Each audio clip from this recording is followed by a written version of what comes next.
Hello students, 11th Commerce, Unit 2, Forms of Business Organization, Chapter 6, Joint Stock Company. In the last class we have learned about definition of joint stock company, advantages and disadvantages, duties of company we have learned. Today we are going to see about types of companies. Joint stock companies can be classified into 5 types on the basis of incorporation, nature of liability, extent of public interest, ownership and nationality. Let us see now one by one. Classification of companies on the basis of incorporation. It is divided into 3 types. They are chartered company, statutory company, association not for profit. So first we are going to see chartered company. Chartered company. It was established by the king or queen of a country.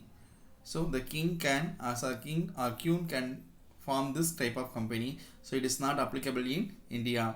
Powers and privileges of chartered company are specified in the charter. There is a written document. Charter mean power to cancel the charter is vested with king or queen. Example, East Indian Company and Bank of England. Statutory company. It was established by special act made in Parliament or State Assembly. Constitution of company is specified in the Memorandum of Association. So Memorandum of Association is a document in that how the company is formed with the members and the director, who are the directors, the capital amount, share capital amount, everything will be mentioned. Then same way, Articles of Association is another document. In that document, what are routine activities will be followed. Based on that, the rules will be mentioned. That is, rules related to day-to-day management is specified in the Articles of Association. Auditing is conducted by Comptroller and Auditor General of India. The report of Auditor General India will be submitted to the Parliament or Assembly concerned. Example, LIC, RBI, XBI. Then Association of not for profit. The name itself specified not for profit. So this kind of company is only for service based. According to section 25 Indian Companies Act, the central government grant license for an association which is registered as a company with limited liability without using the words limited or private limited as part of its name. So the company name won't have that suffixed with limited or private limited or P limited as a part of its name. The particular association is not for profit. The central government grant the license only if it is satisfied the following rules. The first rules, the association should be limited company and its aims at the promotion of sports, commerce, arts and science and religion, charity based. The second one, the earned profit should be used only for the development of the company alone. Dividends should not be provided to its members. Such companies may be public or private company and can have the share capital and may not have the share capital also. That is not a problem because they are not going to give the dividend to the company shareholders. The next one, classification of companies on the basis of membership. So there are 2 types of companies based on membership. One is private company, another one is public company. Private company. Private limited company. Private limited company is a company which is formed with minimum 2 shareholders and 2 directors. So minimum 2 members we need to start a private company. Public concern mean we need 7. So private mean 2 is enough. And with minimum authorized capital of 1 lakh. So now it is revised in Act number 2015. Minimum capital is omitted. The Articles of Association describes the maximum members of private companies. 200 members become a shareholder of a private company. The name of the private company must be suffixed with PVT limited, that is private limited, or P limited. Restricts the rights to transfer the shares. So the private shareholders, they can't transfer the share to the particular person without the company's permission. Then prohibits any invitation to the public to subscribe any shares or debentures. That is, openly it won't be distributed to all the public members. Private company formed in 3 variations as a private limited, a small private limited, or one person company.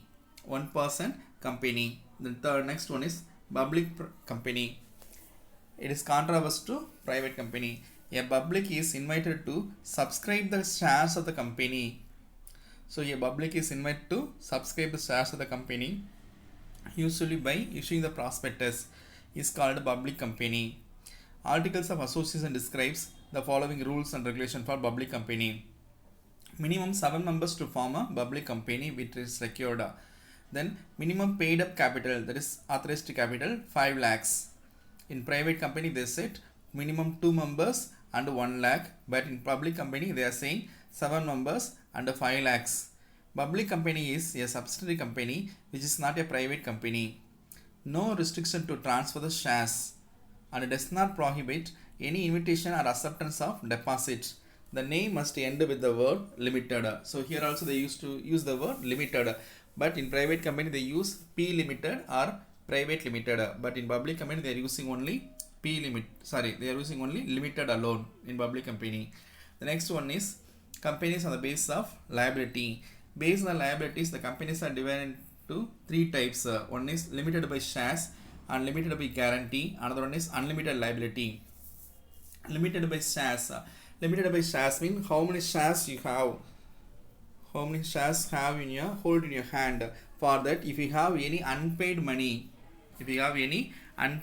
mean how much you have the unpaid money, for that alone you have the liability. That is called company limited by shares.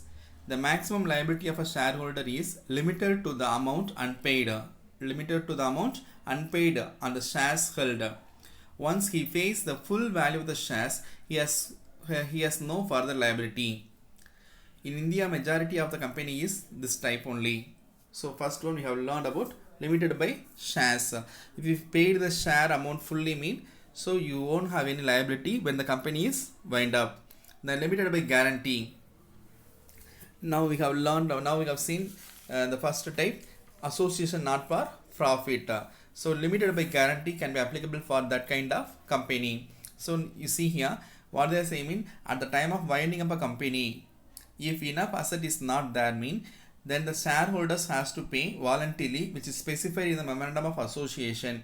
While they are organizing the company itself, if any loss occurred mean, each shareholder how much they are going to contribute voluntarily, that will be mentioned in the memorandum of association. Based on that, the company, if it is met loss mean, the shareholder will come forward, they will pay the guaranteed amount. Such company may or may not have the share capital. It has a share capital a member's liability is limited. If it has the share capital mean, member's liability is limited only to the amount remaining unpaid on his shares plus the amount guaranteed by him. In that case, what they are saying mean, the particular shareholder has to pay the unpaid amount and the guaranteed amount, how much he accepted to pay voluntarily, that amount also he has to pay. This type of company started with the objective of promoting science, arts, sports, charity. This company objective is not for profit earning. Then third one is unlimited liability. You are familiar with the word unlimited liability.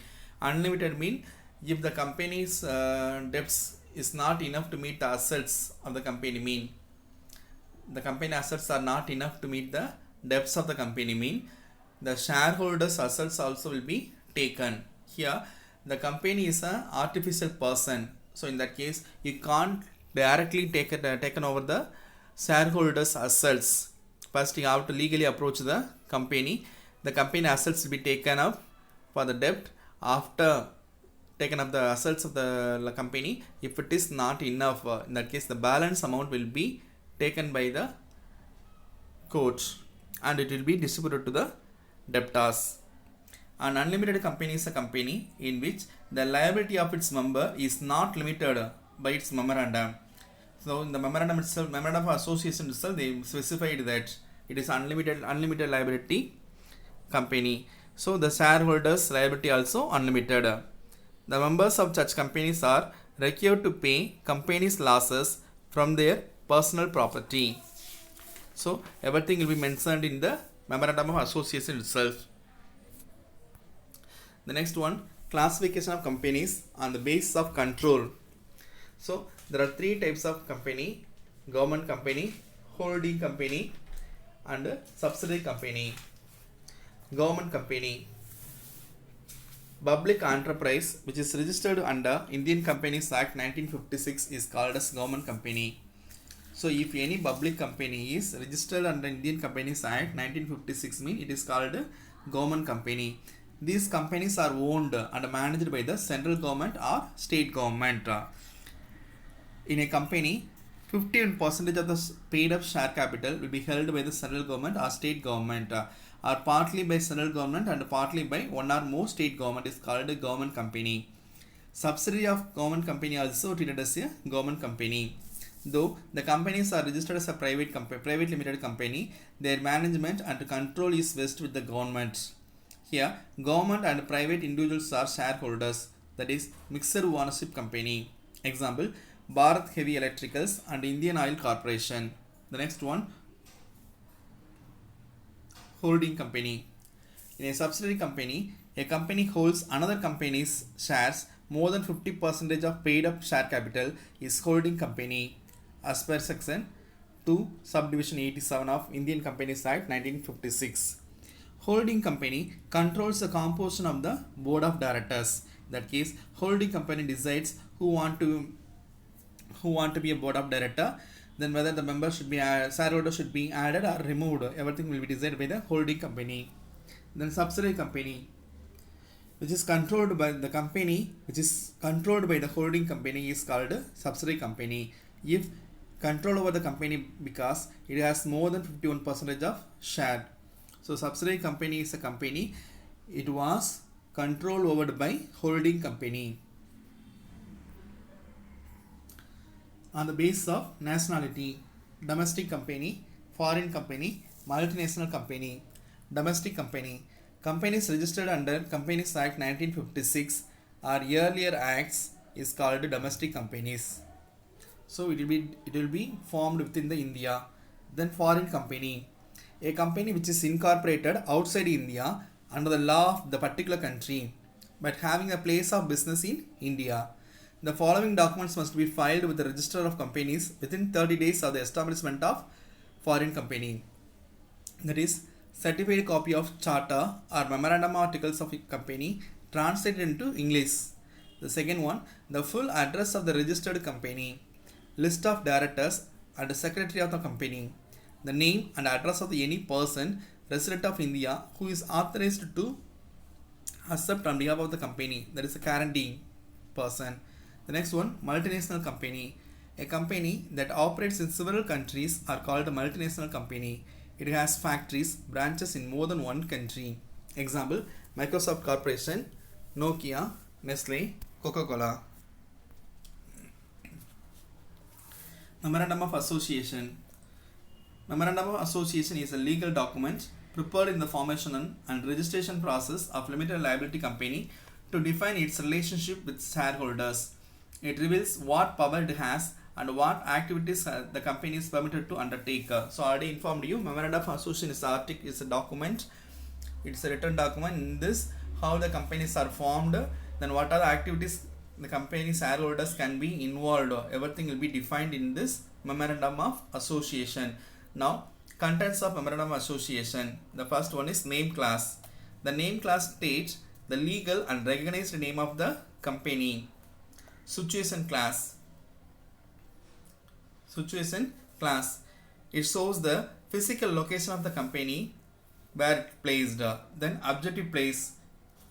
It summarizes the main objectives for establishing the company. Then liability class. It states the extent to which the shareholder of the company are liable to the debt obligation of the company. Then capital class. Capital class mentions that the company is authorized to share capital amount. Association class confirms that the shareholders bound by the Memorandum of Association and they are willingly associating and forming a company. So contents of Memorandum of Association will be defined. Articles of Association. The Articles of Association is a document that contains the purpose of the company as well as the duties and responsibilities of its members. That is, in the articles of association, day-to-day routine process will be defined in the articles of association. A copy will be submitted to the register of the companies also. The contents of the articles of association, amount of share capital and value and type of shares, everything will be mentioned. Then rules regarding issue of shares and debentures also will be mentioned. Manner of transfer of shares, how it can be transferability of shares, seal of the company and a declaration of dividend, procedures for concerning keeping books and audits, in which method we are going to follow the books, accounting books, everything will be mentioned in the articles of association. The next one, prospectus. Any document inviting the public to buy its shares or debentures is called prospectus. The contents of prospectus: main objective of the company, the name and address and occupation of the directors and managing directors, the number and the class of shares and the debentures issued to the public, the amount for the minimum subscription of the shareholders' shares, the estimated amount of preliminary expenses.